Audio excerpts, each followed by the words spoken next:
여러분 안녕하십니까?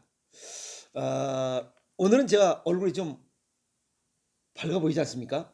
그래서 이 스웨터를 또 하나 쫙 또 껴 보니까 좀 뭔가 좀 있어 보이지 않습니까? 오늘은 좀 있어 보이는 내용보다 더 따뜻한 내용이 있습니다. 오늘 외부에 무슨 행사가 있어서 갔었습니다. 근데 거기에 저희들을 올바른 군 생활을 하고 부하들을 아끼고 사랑하고 그리고 나라에 충성하는 그런 바른 길을 가도록 가르쳐 주신, 또 지도해 주신 그런 훈육 장교님을 모시고 따뜻한 커피 한 잔을 하는 시간을 가졌습니다. 그리고 그 자리에 모인 우리 친구 중에 하나, 또 강원도 원주에 삽니다. 그 친구가 굉장히 얼굴이 밝아 보입니다. 그래서 이제 거기서 얘기를 합니다. 무슨 얘기를 하냐? 자기가 그 이 닭장을 하나 이렇게 그 인수받아서 이제 뭐 관리를 하게 됐다. 그러면서 그 닭이 얼마나 되냐 했더니 닭이 10,000마리랍니다. 10,000마리. 닭이 10,000마리가 있고 하루에 나오는 계란 수가 5,600개랍니다.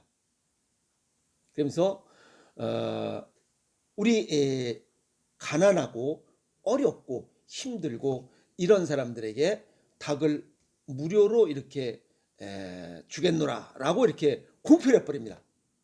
그 깜짝 놀랐어요. 그랬더니 원주에 와서 자기한테 전화를 하고 하면 닭을 무료로 필요한 만큼 주겠노라. 그래서 저보고 미스터 박 한 1,000마리 정도 어떻게 좀 어디 뭐 뿌릴 데 없어? 그러는 겁니다. 그래서 내가 한번 고민해 보겠나. 야 빨리 좀 해. 한 1,000마리 정도 그냥 줄게. 이렇게. 그래서 오늘 굉장히 기분이 좋습니다. 그래서 그 친구 굉장히 야 그 원주에 가면 어떻게 닭 좀 주냐 했더니 야 걱정하지 말. 야 계란도 줄게 그러는 겁니다. 너무 마음이 따뜻하지 않습니까? 저 같으면 그렇게 못 줄 것 같아요. 근데 그 친구 굉장히 멋있습니다. 따뜻한 친구를 두어서 저는 굉장히 오늘 따뜻한 마음이 있습니다. 그래서 오늘 제가 자랑을 하는 겁니다. 아시겠습니까? 오늘 유튜브를 진짜로 열은 진짜 이유는 일반적으로 어느 분들이 질문을 많이 하시는 분도 있고, 그래서 아리송한 건강 상식 몇 가지를 정리하겠습니다. 미국 인디애나 대학 예방의학과의 에런 캐럴과 레이첼 브리먼 교수가 공동으로 집필한 껌을 삼키지 마세요라는 책에 이런 내용들이 있어서 소개를 합니다. 첫 번째는 손가락 이렇게 뚝뚝 이렇게 소리 나죠. 이렇게 손가락을 뚝뚝 꺾으면 관절염이 생기는가? 그건 근거 없는 속설이다. 단 이렇게 자꾸 꺾는 이런 습관을 가지면 인대가 두꺼워지고 자칫 인대를 손상시켜서 관절 변형은 있을 수 있으나 관절염과는 무관하다라고 이렇게 밝히고 있습니다. 그 맞는 얘기입니다. 그래서 이거 이렇게 두두둑 한다고 해서 뭐 이게 관절염 생기거나 그런 건 아니니까 걱정할 필요는 없습니다. 두 번째, 껌을 삼켜도 좋다. 이건 해로울 수 있습니다. 껌은 우리가 삼키면 소화효소에 의해서 분해돼서 배출됩니다. 그러나 소화기 기능이 정상적으로 아직 다 발달하지 않은 어린아이들은 이 껌을 먹으면 혹시 분해시키지 못하고 남은 것들이 변비나 또 식도에 걸릴 위험이 있으니 가능하면 주의시키는 게 좋겠다. 이렇게 정리를 했고요. 세 번째는 일반적으로 그냥 떠도는 얘기입니다. 뭐 하루에 물을 2리터 이상, 뭐 8잔 이상 뭐 많이 먹을수록 좋다라고 하는 거 그렇게 먹을 필요가 있겠냐는 겁니다. 천편일률적으로 뭘 얘기하는 것은 이 물뿐만 아니라 다 잘못된 거예요. 그건 틀린 겁니다. 아시겠어요? 왜? 체질과 건강 정도에 맞게 필요한 만큼만 먹어야 돼요. 어떤 놈은 그런 얘기하죠. 1인 뭐 1일 1식이 좋다, 1일 2식이 좋다. 그것도 아주 어리석은 얘기예요. 매번 얘기합니다. 아니 그 건설 현장에서 막노동하는 사람들이 하루에 한 끼 먹고 일을 할 수가 있어요? 우리나라 그 국가대표 선수들 치고받고 운동장에서 그렇게 뛰고 달리고 하는데 하루에 한 끼 먹고 그런 운동을 해요? 다 그 지렁이 치질 터지는 소리예요. 에이? 그런 얘기를 하면 안 됩니다. 가장 정확한 표현은 체질과 건강 정도에 맞게 크게 맞춰서 먹는 거예요. 몸이 요구하는 만큼만 먹으면 돼요. 아시겠어요? 그래서 억지로 무슨 뭐 8리터를 먹어라, 뭐 2리터를 먹어라, 8컵을 먹어라, 뭐 물을 많이 먹을수록 다 그건 잘못된 건강상식, 아리송한 거예요. 아예 아리송한 게 아니라 잘못된 거예요. 그 브리먼 교수는 뭐라고 그러냐면 음식에도 수분이 있어요. 실제 수분이 있잖아. 먹으면서. 그래서 별도로 물을 마시지 않아도 좋다. 단 물은 목이 마를 때 먹으면 돼요. 목이 마를 때. 억지로 2리터의 물을 먹는다면 그것도 조금씩 나눠서 물 마시고 이 목이 마를 때 먹는 거지. 그걸 억지로 2리터를 먹어버리면 우리 몸에 갑자기 수분이 많이 들어가면 저나트륨 혈증이 와요. 콩팥이 망가져요. 그래서 운동할 때 땀을 많이 흘릴 때 목 탈 때 목이 마를 때 먹으면 돼요. 아시겠어요? 예. 그래서 매일 물 8잔을 먹어라 라고 하는 것은 아주 아리송하고 아예 아리송한 게 아니라 잘못된 상식이에요. 그 다음에 네 번째, 폐경 이후에 성욕이 떨어진다. 특히 여성분들이 이런 얘기를 많이 하죠. 생리가 멎었거나 여성의 성생활이 멎었다고 성생활이 달라지는 것은 없습니다. 미국인의 성생활에 관한 설문조사 결과 보면 50대 이후에 폐경기 여성의 성생활에 대해서 전혀 폐경 전의 성생활과 폐경 후의 성생활 전혀 문제되지 않았다라고 이렇게 되어 있습니다. 그래서 브리먼 박사는 뭐라고 얘기했냐면 폐경으로 인한 안면 홍조 등 뭐 이런 것들이 나타남으로 인해서 성욕이 일시적으로 줄어들 수는 있으나 성욕은 직접적인 연관성은 없다. 즉 성욕과 이런 폐경과는 직접적인 상관관계는 없다라고 이렇게 설명하고 있습니다. 그리고 하루에 꼭 한 번 똥을 싸야 되느냐, 이것도 관계가 없습니다. 이건 절반만 맞는다 이렇게 얘기할 수가 있습니다. 규칙적으로 대장 운동을 열심히 하면 우리 몸속에 변비나 더부룩함 이런 것들을 전부 다 해소하고 또 내보내 주니까 몸도 가볍고 개운하잖아요. 똥을 안 넣어가지고 가만히 이렇게 있어봐요. 그거 얼마나 불편해. 에이? 여기 만져보면 똥이 딱딱한 게 있는데 이거 밀어내려고 해도 똥 내려가지도 않고 그것도 때려 대서 먹어야 되고 소화는 안 되고 속은 더부룩하고 똥은 안 나오고 죽을 지경이죠.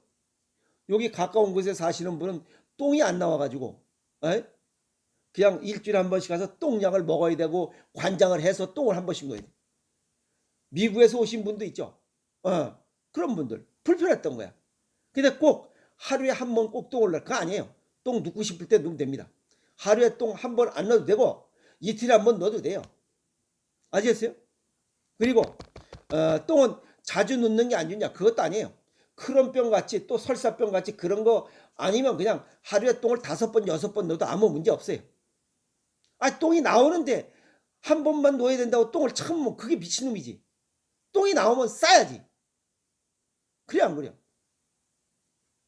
자주 누세요. 아시겠어요? 자주 누운 만큼 우리 몸은 가볍고 이 활력이 솟습니다. 아시겠어요? 몇 번이고 상관없다. 예를 들어서 위장이 열 있는 사람은 먹으면 그냥 똥이 그냥 몇 번이나 싸야 돼요. 그거 얼마나 좋아. 그거 걱정하지 마시고 자주 놓으세요. 아시겠어요? 그리고 녹내장이 비염과 상관관계 없어요. 녹내장과 비염과는 상관관계 없습니다. 그리고 알레르기와도 상관관계 없습니다. 아시겠습니까? 녹내장은 신장과 간과 연관되어 있지 이런 비염이나 알레르기와 상관이 없다. 이렇게 말씀을 드릴 수가 있습니다.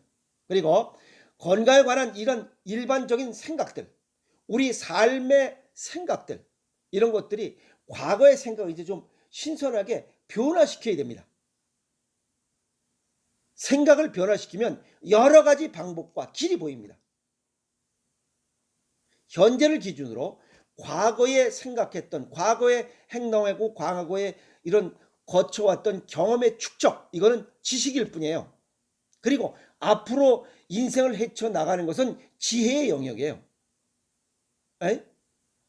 그 삶의 길 방향이 보이는 거 이걸 풀어나가는 것은 지혜.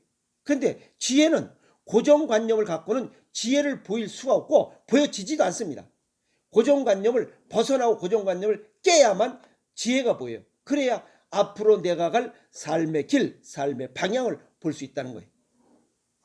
그래서 변화해야 됩니다. 아시겠습니까? 고정관념, 생각이 그냥 고정되어 있다는 거예요. 과거의 생각들. 얼마나 답답하겠어요. 고리타분하고 꼰대라고 그러지. 그러니까 건강과 관련된 안타까운 사연 정리합니다. 살면서 집은 능력이 허락하는 한, 능력이 허락되지 않는데도 최대 평수에 그냥 빠곡하게 살아. 가오다시 잡으려고. 그리고 자동차도 분에 넘치게 배기량 큰 거, 배기량 cc 높은 그걸로 헛떡이면서 겨우 타고 다니고 뽀대내려고. 그러면서 몸에는 아무렇지 않게 그냥 쓰레기 음식으로 집어넣고 있어요.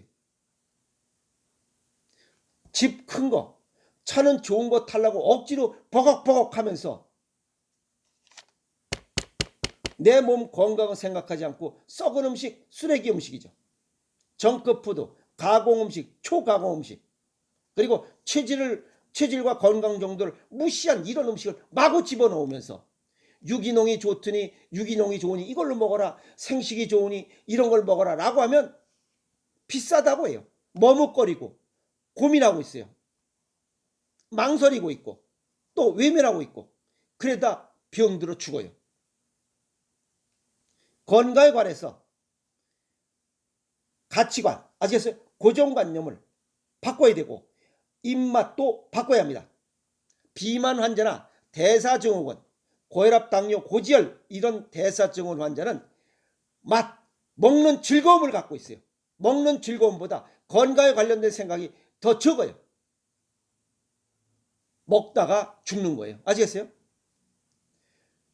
병을 제대로 치료한 사람은 입맛이 바뀐 사람들이에요. 유기농, 그 다음에 체질과 건강 정도에 맞게 이런 생식, 화식을 버리고 가공식품 버리고 초가공식품을 버리고 체질과 건강 정도에 맞게 생식 또는 생체식으로 식습관을 바꾼 사람만이 병을 벗어났어요. 그 사람들이 제대로 치료했어요. 약으로 치료한 게 아니라. 그리고 체질과 건강 정도에 맞는 식습관, 음식만이 또는 이거의 체질과 건강 정도에 맞게 식습관과 생활습관을 변화해야 바꿔야만 질병을 예방하고 치유하고 건강하게 살 수 있어요. 그게 고정관념을 바꿔야 되는 겁니다. 병이 약으로만 의사만 고친다는 생각을 버려야 되는 겁니다. 그래서 고정관념을 벗어나야 되는 이유를 지난번에도 얘기했고 오늘도 또 강조하는 거예요.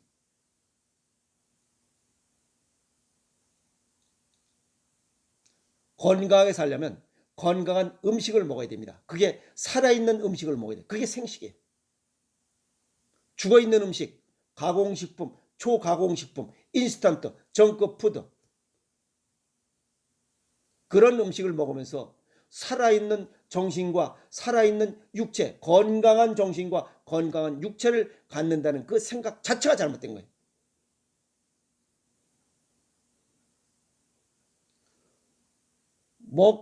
먹는 음식이 싱싱하고 건강해야 그걸 기초로 맑은 피, 좋은 피, 건강한 피를 만들고 이것이 혈액순환이 잘 돼서 건강한 육체를 만드는 거지. 그래서 피가 되고 살이 되는 그런 건강한 음식을 먹어야 육체가 건강하지.